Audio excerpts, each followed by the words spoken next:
Halo ya Bunda, selamat matar kembali. Oke, kali ini kita bakal bahas salah satu topik yang, paling bikin pusing orang tua ya. Dunia pertemanan anak-anak umur 4-6 tahun. Benar-benar masa yang bikin kita frustrasi, tapi di sisi lain, ini juga kesempatan belajar yang luar biasa buat mereka.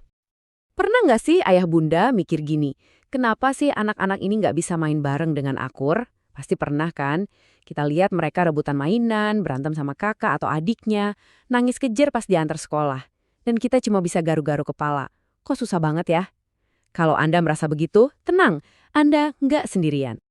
Nah, ini nih poin kuncinya. Tolong digarisbawahi. Sebagian besar drama dan konflik ini, itu bukan karena anak kita nakal atau sengaja cari gara-gara. Sama sekali bukan. Ini semua murni soal perkembangan otak mereka yang masih dalam proses. Kalau kita paham ini, wah, cara pandang kita bakal berubah total. Oke, sekarang kita bedah satu-satu ya. Kita mulai dari mengidentifikasi masalahnya dulu. Ada 3 tantangan sosial utama yang kayaknya udah jadi makanan sehari-hari buat kita para orang tua. Yuk kita lihat apa aja. Nah, coba lihat tabel ini. Di kolom kiri ada 3 masalah utamanya. Susah berbagi, berantem sama saudara, dan cemas kalau ditinggal. Terus di kolom kanan, ini nih yang kita lihat setiap hari. Rebutan mainan, adu mulut gak ada habisnya, sampai drama Korea pas nganter sekolah.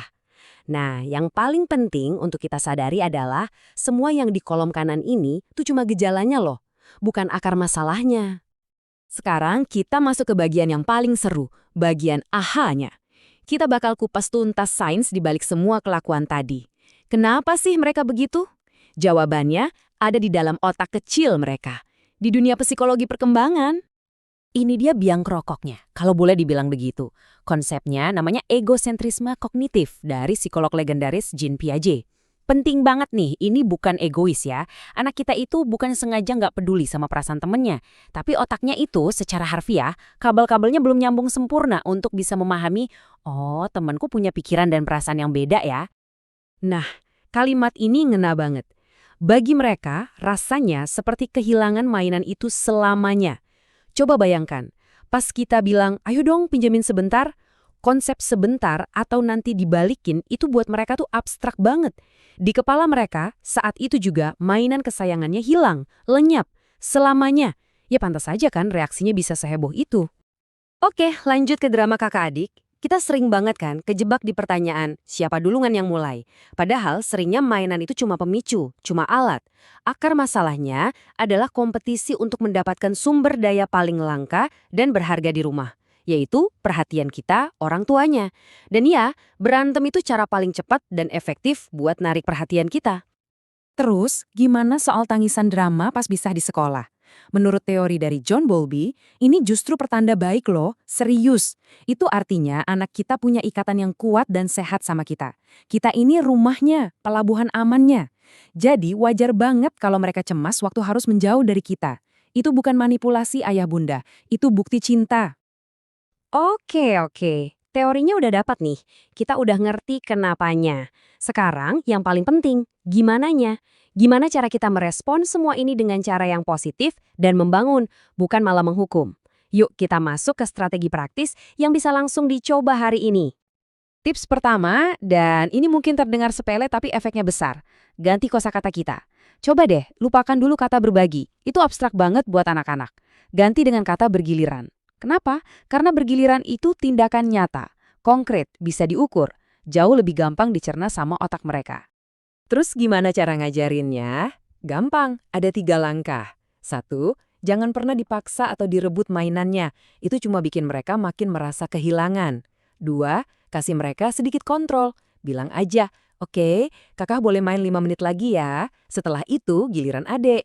Dan yang ketiga, ini jurus andalan, pakai timer. Timer itu ibarat wasit yang netral. Jadi bukan kita yang jahat nyetop permainan, tapi si bunyi belnya. Nah, buat drama kakak adik, ini strateginya. Pertama, jangan jadi hakim. Stop nanya siapa yang mulai. Nggak akan ada ujungnya. Fokus aja ke solusinya. Kedua, ini yang paling penting. Berikan waktu khusus 1 lawan 1 setiap hari. Cukup 10-15 menit. Anggap aja ini lagi ngisi bensin di tangki perhatian mereka. Dan ketiga, latih mereka kerjasama. Suruh mereka coba cari solusi berdua dulu sebelum kita ikut campur. Kalau untuk cemas pas ditinggal, kuncinya cuma dua, konsisten dan bisa dipercaya. Jadi pertama, bikin ritual perpisahan yang singkat, padat, dan jelas. Misalnya 2 cium, 1 pelukan, terus langsung pergi. Jangan kelamaan, itu malah bikin makin cemas. Kedua, dan ini super penting, selalu tepati janji. Kalau bilang jemput jam 12, ya jemput jam 12. Ini membangun kepercayaan. Ketiga, coba kasih benda penghubung, misalnya gantungan kunci kita atau foto kecil, buat mereka pegang pas lagi kangen. Mungkin sekarang kita mikir, ini kan cuma fase anak-anak, nanti juga lewat. Eits, tunggu dulu. Justru disinilah letak pentingnya. Keterampilan yang mereka pelajari atau gagal mereka pelajari di taman bermain sekarang, itu yang akan membentuk mereka di ruang rapat atau dalam hubungan mereka puluhan tahun dari sekarang. Yuk kita lihat dampaknya ke depan. Lihat deh timeline ini, jelas banget polanya. Anak yang susah berbagi di umur 4 tahun, bisa jadi remaja 14 tahun yang susah kerja kelompok. Kakak adik yang hubungannya nggak sehat bisa jadi orang dewasa 24 tahun yang hubungannya toksik. Kecemasan pas kecil yang nggak ditanganin bisa jadi fobia sosial pas dewasa. Ngeri kan?